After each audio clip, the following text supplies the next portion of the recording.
Hey guys, how are we? Hope you're doing well. So tonight we are going to be going over a couple of really cool questions I got. So first things first, we are going to be covering fish oil,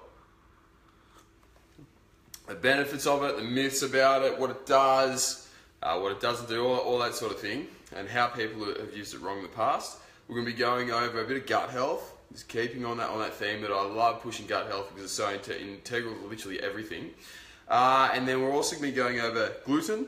We're going to be hitting up lactose and how they affect you and how they affect your performance in the gym, all that sort of thing.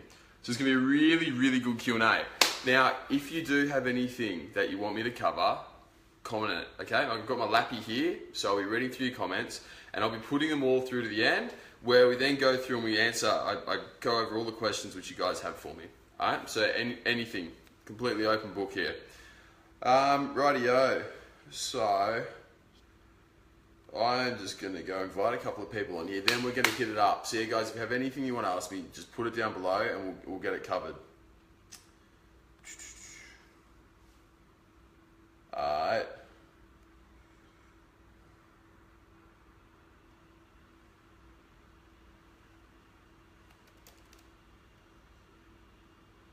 Okay, let's do it, guys. So, first things first, fish oil. Now, as you guys all know, fish oil, obviously oil which comes from fish. Now, the reason why fish oil is so beneficial, or why it is proposed as being so beneficial, is because of the fatty acids which it contains, okay? Now, people say that by taking fish oil, you can just, bang, instantly lose fat just from taking fish oil. In fact, I have known people in the past who have done things like taking 20 grams of fish oil a day, like literally pop 20 grams, 20 pills, 20 of those big bloody fish oil pills per day in order to lose fat instantly, okay? Now, we know that that doesn't work, plain and simple.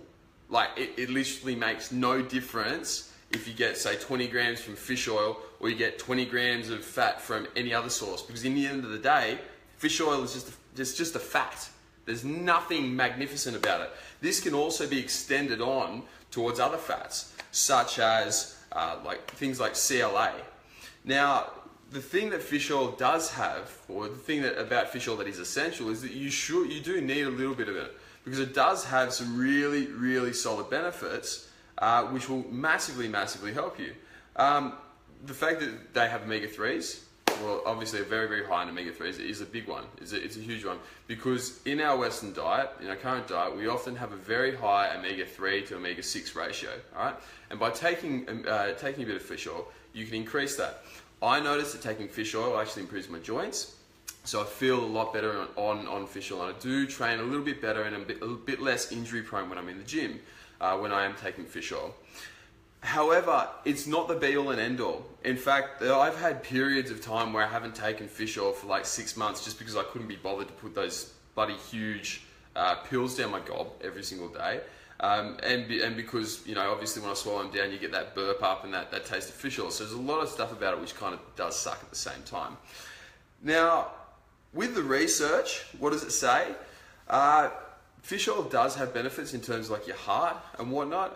It's also shown to somewhat relieve depression a little bit. And the way that it does this is through its impact on inflammation. Okay, so when you've got a better omega-3 to omega-6 ratio, you will have a less inflamed system than what you would if you weren't taking it. Okay, so what's my take on fish oil? Well, to be perfectly honest, I would say go with krill oil.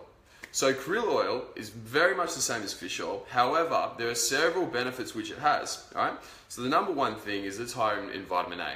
Now, vitamin A is absolutely fantastic for your digestive system. Okay, getting in higher amounts of vitamin A is shown to alleviate some symptoms of irritable bowel. It is shown to help with the healing of the lining of the digestive tract, and it's absolutely fantastic for you. All right. On top of that too, krill oil is supposed to be, or according to the research, it's meant to be more bioavailable than fish oil, so you actually get more absorption out of it, and it's easier absorbed and better tolerated by the body. So my tip for taking fish oil is, number one, don't be like those Muppets who are taking 20 grams of the crap a day, because you'd be better off getting 15 grams from some other source, you know, something that's nice like chocolate or nut butter or avocados or something like that, rather than popping 15 or 20 stupid pills. If you do want to take fish oil and you find that it works for you, great, stick to it, take 5 grams a day. But I would definitely recommend taking krill oil instead and sticking to about, you know, between 3 and 5 grams a day of krill oil. I find it's absolutely fantastic. It's the best thing ever for your joints. I find it actually even helps with blurred vision when I'm taking, I got these skin drugs, so Roaccutane. I've been on and off that for years. And I find that it actually helps with that massively. And it also, yeah, as I said, helps with the relief in the gut lining. Next one up is the digestive system. So before I delve into gluten and casein and lactose and how all those things affect us, I want to go over a little bit about the digestive system and explain what actually is an inflamed digestive system and how do you know you have it. So I preach about gut health all the time. I mean, literally every second post of mine would be on digestive health because I value it very, very highly. Anyone who is looking to have optimal fat loss, who wants to feel better, who wants to think better, they are really, really well, you know, you'll do yourself well if you look after your gut, okay? So how do you know if your gut isn't functioning well and if your gut's not looking after you?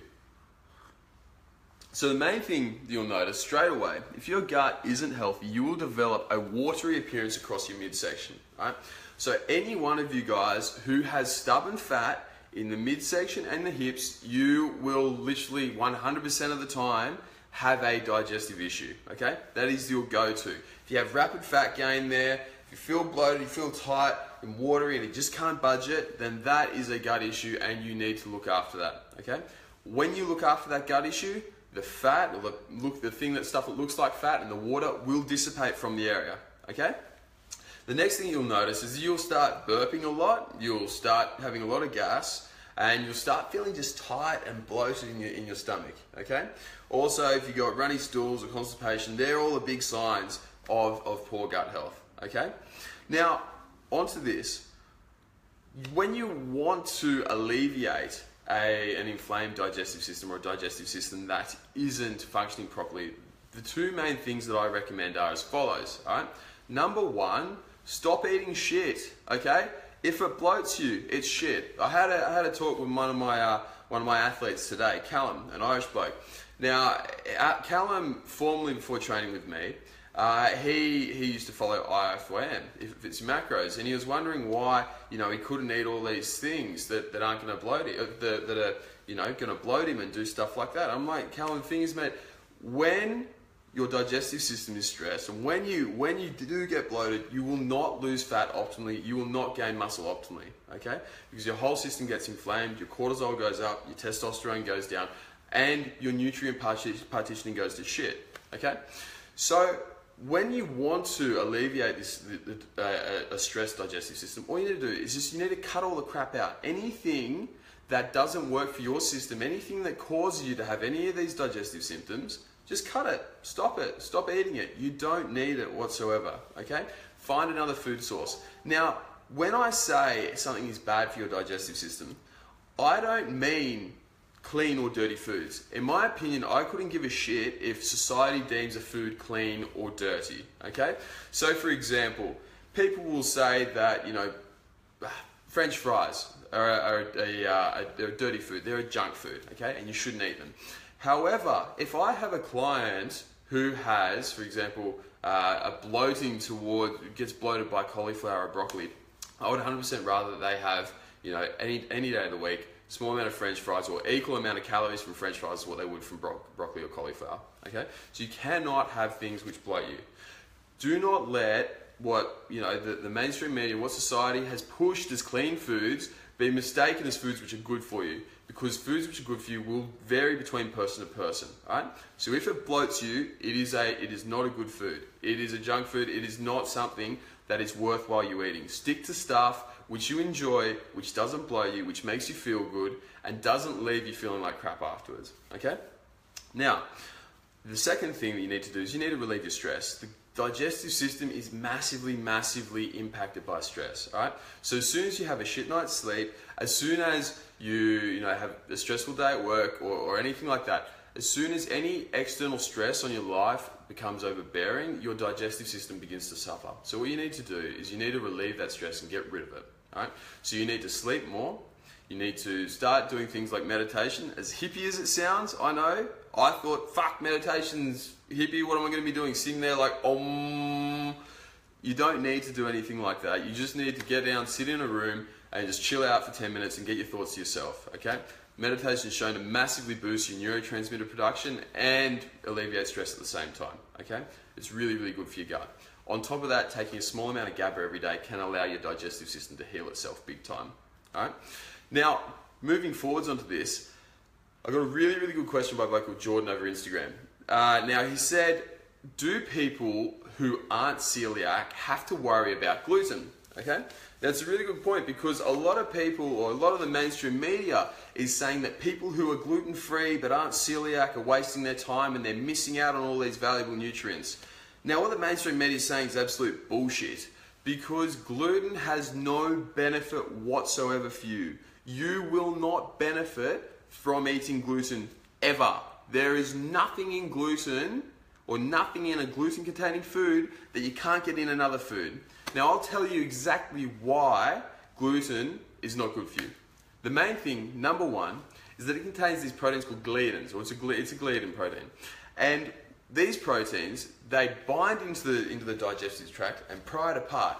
You've got a very tight lining in your gut, which stops bad molecules or bad things getting across this little barrier into your bloodstream.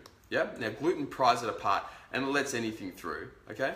When you let anything through, your body gets massively inflamed, right? So when you have inflammation in the digestive tract, what happens? It stops moving because it's damaged, so your gut can't move, all right?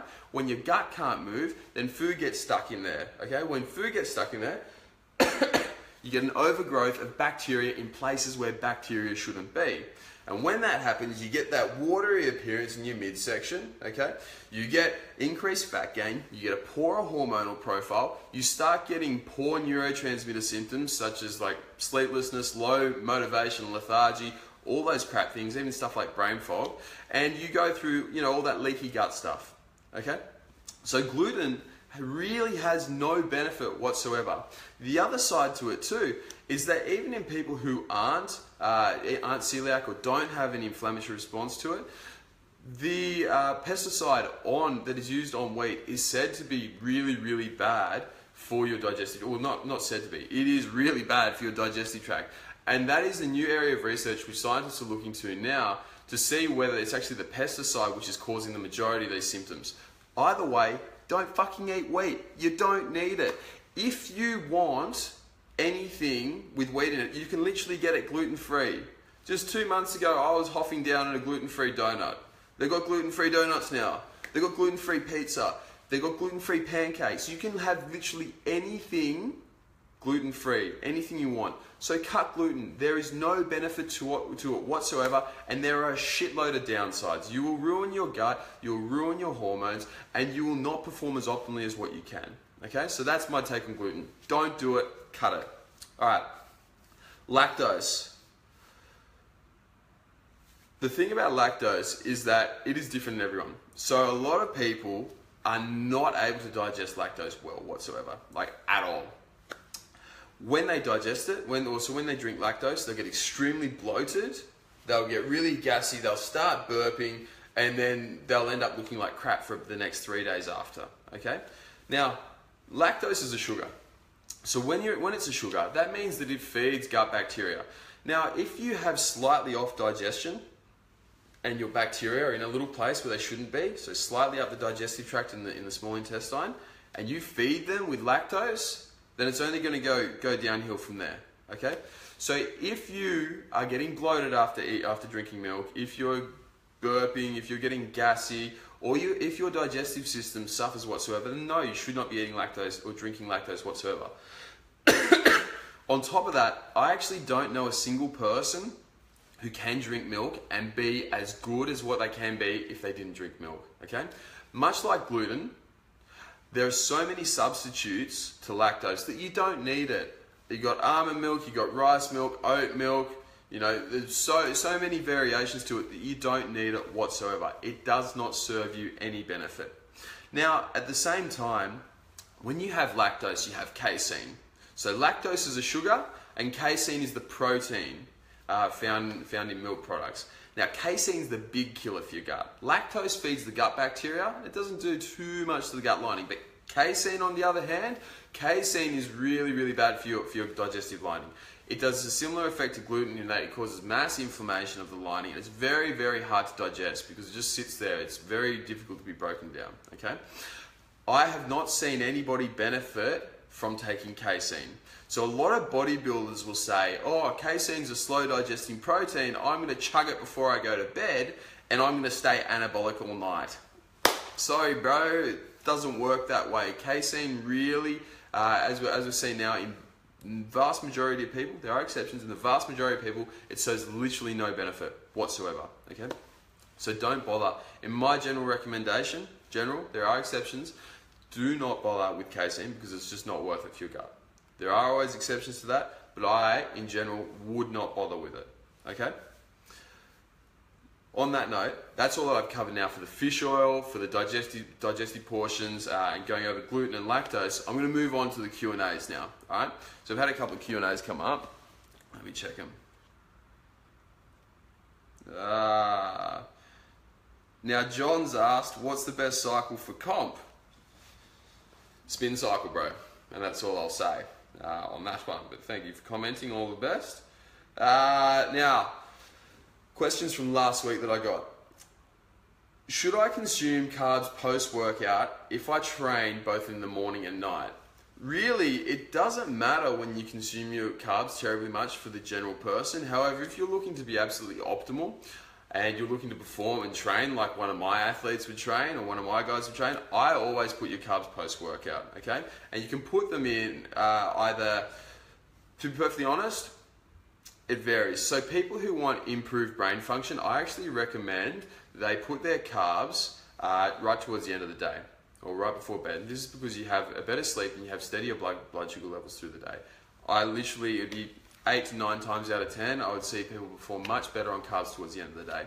However, if you train in the morning, you do a really big workout, nice and high volume, then yes, have some carbs after that or even before it, and get your carbs in. In the end of the day, for the general person, calories in, calories out is going to be the big thing. So it doesn't really matter when you're going to, when you do take your carbs. But 100%, I always recommend having a few carbs just before bed because it does help you sleep a whole heap better.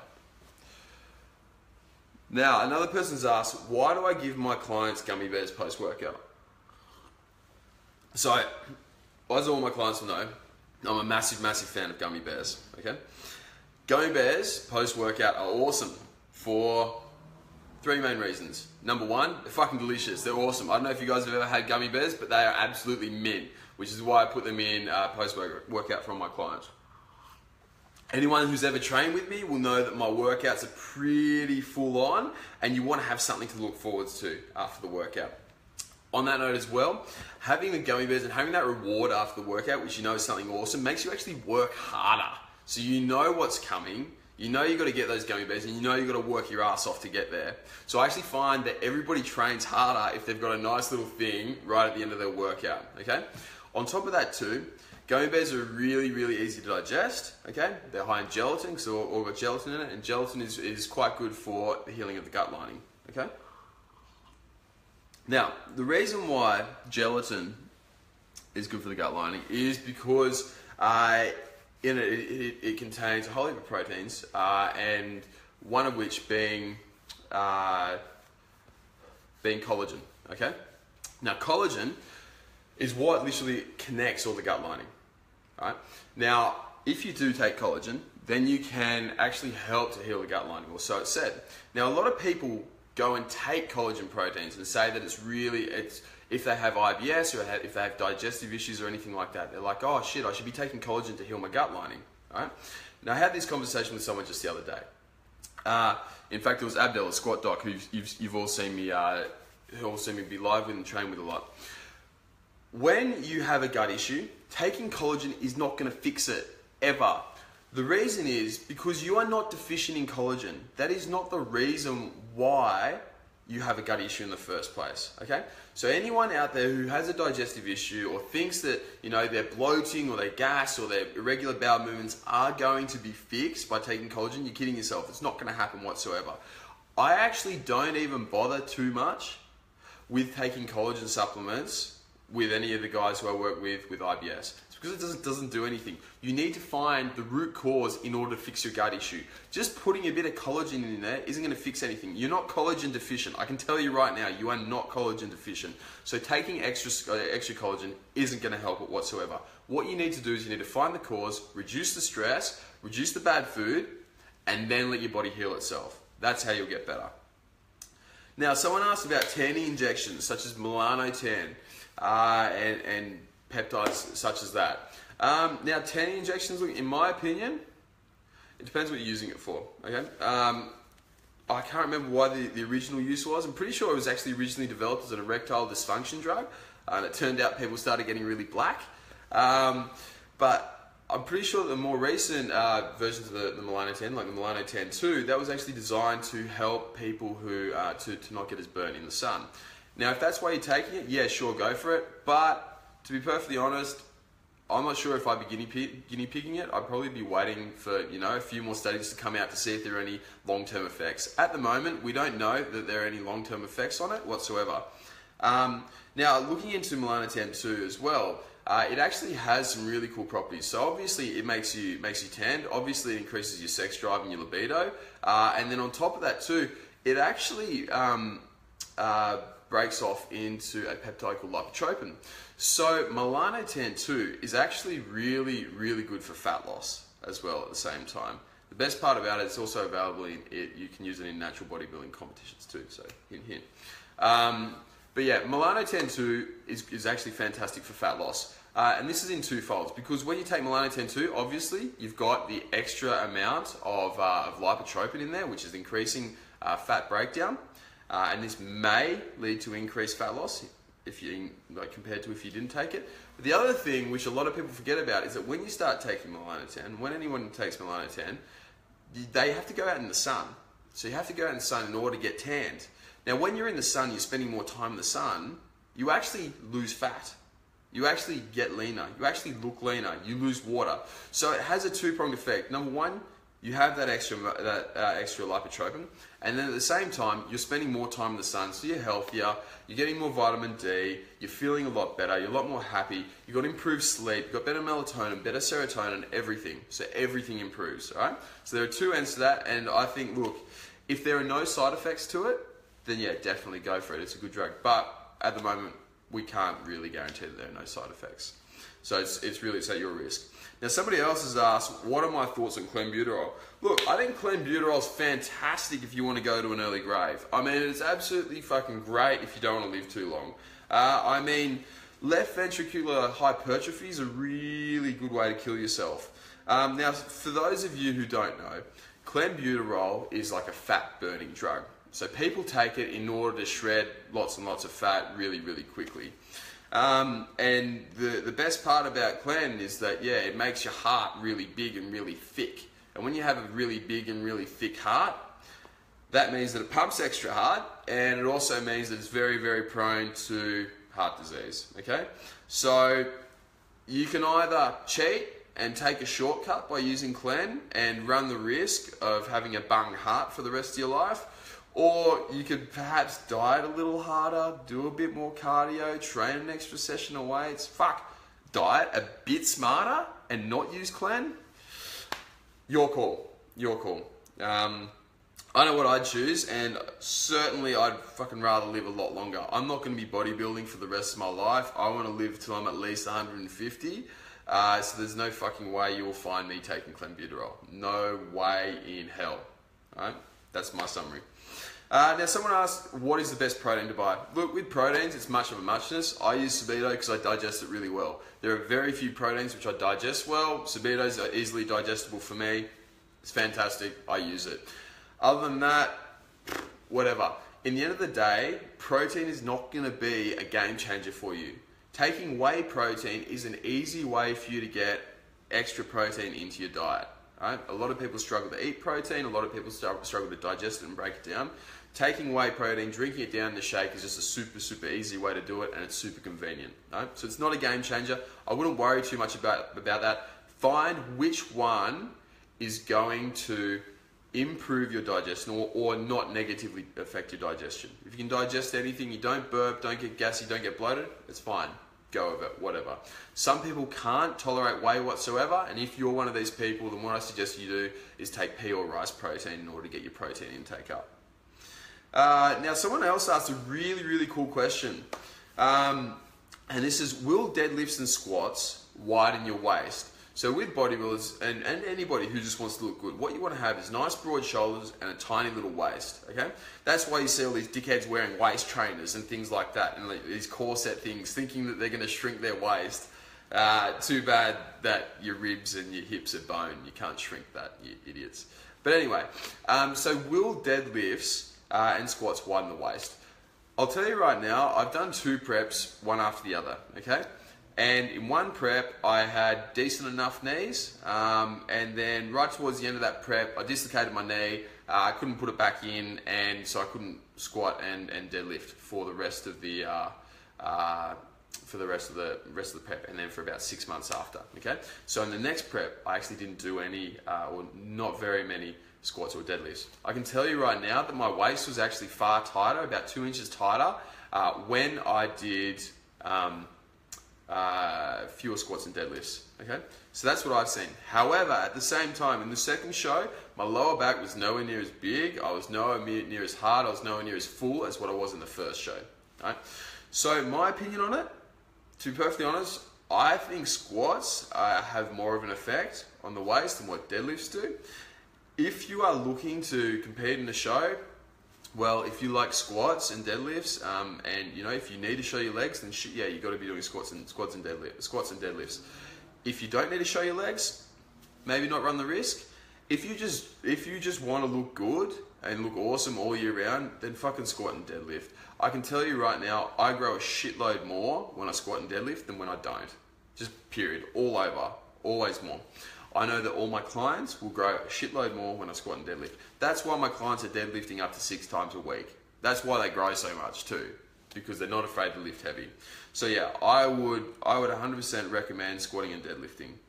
Now, James Parker's asked, creatine before or after a workout? Doesn't matter. Take it whenever, get it in, pump lots of it. 5 to 10 grams, that does the trick. Doesn't matter when you take it, really at all. If you feel like taking it before you work out, you're more anabolic, or you lift heavier, or you're stronger, go for it. Whatever. Doesn't matter. Honestly, I've never seen any difference. Now, Paul's asked about my thoughts on your Yohimbine for fat loss. Don't do it. All right? I remember when I was over in the US, I tried Yohimbine. I'll tell you what it gave me. It was hectic anxiety.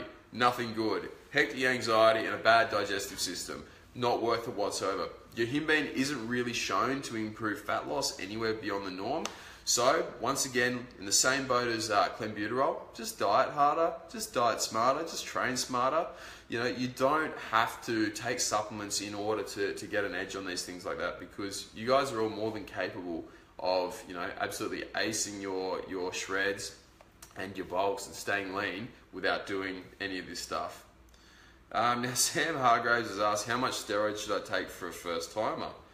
Why are you taking steroids? If you're a first timer, like why? I wouldn't bother, man. Straight up. Yeah, don't. Zilch. Don't bother. There's no point into it. Now, Cuzzy's asked, why does fish oil tablets make you burp? So some people, if you've got a tight stomach, and you take the fish oil down and your stomach isn't moving quite properly, often when you're stressed, you had a bad night's sleep, fish oil will start getting broken down in there, and then you'll get a little bit of air trapped in there, and you'll burp, and you'll get the taste of the fish oil come up, and it's absolutely rank. So yeah, I wouldn't be too concerned about it.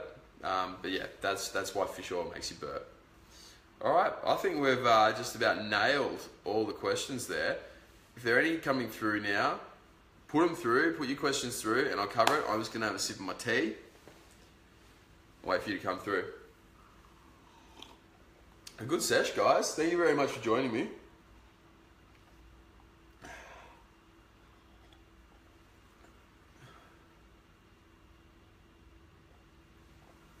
Just on that note too, guys, I noticed that we had a couple of guys asking you about, you know, chemicals, so like clan, steroids, stuff like that.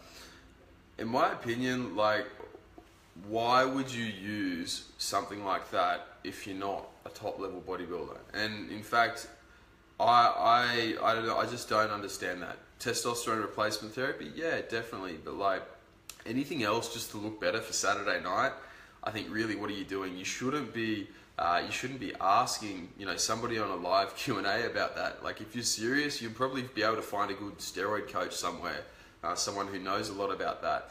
That's who you should be asking. Like, if you're on here and you're asking questions about steroids, you shouldn't be doing them at all. There's no reason why you should be at all. In my opinion, save it for the elite athletes. Save it for people who are going to be putting, you know, they're putting their balls to the wall 100% and leaving nothing in the tank. Because in the end of the day, if you aren't being supervised by a doc or somebody with high levels of knowledge, then, you know, they can be dangerous, and you can, you know, if you do them incorrectly, then obviously you can do them wrong. So guys, yeah, if you're on here and you're asking me about steroids, or if you're just about to ask me on live about steroids, think again about doing them. I really wouldn't bother. All right, so we've had a couple more questions come in. Now, Mark has just asked alternatives to fish oil. Krill oil, bro. 100%, get onto it, because that stuff is absolutely mint. You will froth it. Now, Tim has asked about my thoughts on transdermal creams, such as ipamorelin, it's IPAM, is that ipamorelin, I'm assuming, and CJC. Transdermal creams suck. They really suck. I have worked with a shitload of people who've taken transdermal creams for all types of hormones, and none of them work, right? The best way to do anything, if you're going to be taking, you know, anti-aging drugs or whatnot, listen to your doc. They should say that you take it via injection, okay? Because that's the only way that you should bother doing it. Get it straight into the bloodstream. Right? Transdermal creams are ways for doctors, endocrinologists, and pharmacists to make a bit of extra coin, because they're fucking expensive. They've got good margins on them, right? But they don't do terribly much. It also keeps you coming back every week, and it keeps people away from doing injections, because people don't like doing injections. Now, Scott has just asked, what's my take on Delta Zone? Now, Delta Zone, guys, is a sleeping supplement. I haven't used it, but the ingredients look decent enough. So any sleeping supplement before you go to bed is going to be useful, it is going to be handy, it is going to help you out. So yeah, why not? Go for it, give it a nudge. If it works for you, it works for you. The one I use is Resurrect by Bronnie Coleman. I've used that for like, geez, when did I turn pro? When I was 20, so 3.5 years now. 3.5, maybe 4 years now. I've used Resurrect by Ronnie Coleman. I'll tell you what, it's absolutely fantastic. It's really good. Now, Angie just asked, should you cycle Phenibut? Guys, Phenibut is a sleep aid. So what it does is it pretty much helps your system calm down, reduces your nervous system activity, and allows you to digest better, relax, and go to sleep. One thing about Phenibut that it does is it binds to the GABA receptor. All right, the GABA receptor is the thing that has that action and makes you go to sleep, and it can actually desensitize the GABA receptor. Now, when you desensitize a receptor, it means that there's less receptor. So, in order for any molecule to have an effect, okay, be it steroids, be it insulin, be it neurotransmitters, anything in your body, you always have what's called a ligand or a molecule and a receptor. And what the receptor does is it binds onto the molecule, whatever molecule it is. This is the same for literally everything in our whole body. Binds onto it, brings it into the cell, and then starts having the effect that way. Now, when you go through desensitization, you have less receptors. So they go away and they can't be there. And the ligand or the molecule just keeps running around until it finds a receptor. Okay? So, should you cycle Phenibut? Look, some of the science says that if you take high doses of Phenibut, you can cause receptor desensitization, right? So your Phenibut will be running around and won't be effective. It'll also mean that your ability to calm down and your ability to calm down is lessened, and you'll be more prone to anxiety. But you know what? I've taken it for years, and I've taken it for years straight, and I don't notice any effects. Taking Phenibut in high doses can be not too good for you. It's analogous to like GHB. It works the same way that GHB does. So yeah, taking phenibut in high doses can be not good for you, but in low doses of say 50, 100 milligrams a night, you're not going to be any worse off for it. So I wouldn't bother. Better than just phenibut alone though is taking phenibut with some serotonin, so like some 5-HTP, inositol, tryptophan, anything like that, because it actually enhances the effect of the GABA receptor. All right, enjoy that tip. It'll help you a lot. Where do I get my pre-workout? The AAKG and magnesium threonate. Magnesium threonate pre-workout? Don't take that pre-workout, but I'll tell you where I get that anyway. AAKG, so that's my favourite pre-workout whatsoever, hands down, because number one, the pumps are really quite good from it, and number two, AKG is shown in a rat study to be highly, highly anabolic, okay? So I take a large amount of that so that, you know, hopefully I can grow like a rat does. Where I get it from, Bulk Nutrients at the moment is the best place. However, Sabedo, my boy Sean from Sabedo, is coming out with a pre-workout. So everybody who knows Sean, pressure him to come out with it, because I've been pressuring him to do it for bloody years and he still hasn't done it. So get on his back. But yeah, I get it at the moment from Bulk Nutrients. It's the best place. I used to use My Protein, but their shipping was shit. Honestly, the worst ever. Their customer service was terrible, and I wouldn't go back there again. Magnesium threonate, that's fantastic for before you sleep. So worst pre-workout ever. Do not take it pre-workout. Take it before you go to sleep. It's fantastic for improving your memory, and I just get that from iHerb. Alright? If you guys want a discount for iHerb, I can put up a code. Just let me know if you want it. Now James has just asked, does this live vid go to my page, or is it gone for good? This live vid's going to be around. Alright, so I posted a live vid on the page. It's also on my group, the JCF Shred community, which you guys can find. I'll put up a link for that, and I also put it up on my YouTube channel too. So you've got so many options. You're frothing in James can. There's going to be so much of me around, so you can find it literally anywhere, dude. My thoughts on berberine, absolutely love it. It's fantastic. Great question, Josh. Berberine is absolutely mint. It's shown to be just as efficacious as what's it called, the metformin, the diabetic tablets. So all you diabetics out there, if you want a herbal alternative to melatonin, to metformin, it's actually really, really good at a dose of 500 milligrams. Okay, it does the exact same thing. It works purely through your gut biome, and it really enhances your glucose disposal. Now, Ricky said, any tips for type 1 diabetics for gut health and bloating issues around the midsection, and when you have to have regular glucose for low sugar levels? Okay, that is a complicated question. I've actually seen in a few studies where actually keto diets have been really, really effective for people on type 1 diabetes. However, you should always do it underneath the supervision of your doctor. Keeping your blood glucose levels optimal.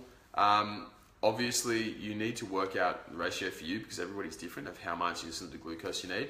And to be perfectly honest, man, this isn't massively my specialty, so I'm probably not going to say too much more than that. Stick with what your doctor's suggesting. If you eat smart, if you look after your digestive system, right, and you reduce your the level of inflammation that you have in your body, you're always going to be better off with your midsection. All right? I do understand that it is hard with insulin. One thing I actually did pick up with another bloke is that rather than pinning into your stomach with the insulin, you can put it into your quad. So you pinch the fat in your quad, and you can put it straight into there. Now, Iron Mike has just asked, salmon oil. Yeah, never had salmon oil before, bro. Can't help you. And yes, Delta Zone is awesome, according to Mikey. So guys, if you want a sleep supplement, Delta Zone. Collins just agreed with me that Ronnie Coleman Resurrect is fantastic. And Fabio has just said, I have Crohn's and I'm currently trying to bulk but struggle because he's an ectomorph. Fabio, mate, first of all, you need to fix your Crohn's. So guys, if any of you have a digestive issue, pretty much you're not going to grow too much whatsoever. You're not going to lose fat either. You're going to stay in a stagnant, skinny fat state. I can say that and I can be a bit brutal about it because I've had it too and it fucking sucks. There is nothing worse ever than having a digestive issue. So Fabio, you need to fix that. Mate, if you want a hand with it, just shoot me a message, let me know, I'll get in touch with you. But yeah, you just need to fix that Crohn's and get rid of it. You can fix Crohn's, you can alleviate it, you just need to be really, really specific with it, and you need to actually find the root cause, alright? Now, Ali has said, any supplement for skinny guy to gain weight? Food. Food's really probably the best supplement in the world. So supplement your life and your gains with food. Eat more, just lots more. Lots of protein, lots of carbs, lots of fat. After that, train hard, okay? The reason why most skinny guys are skinny is because they don't eat. They just don't eat whatsoever. It's not a fast metabolism, right? Nobody really has a fast metabolism because our thyroid levels are quite well regulated.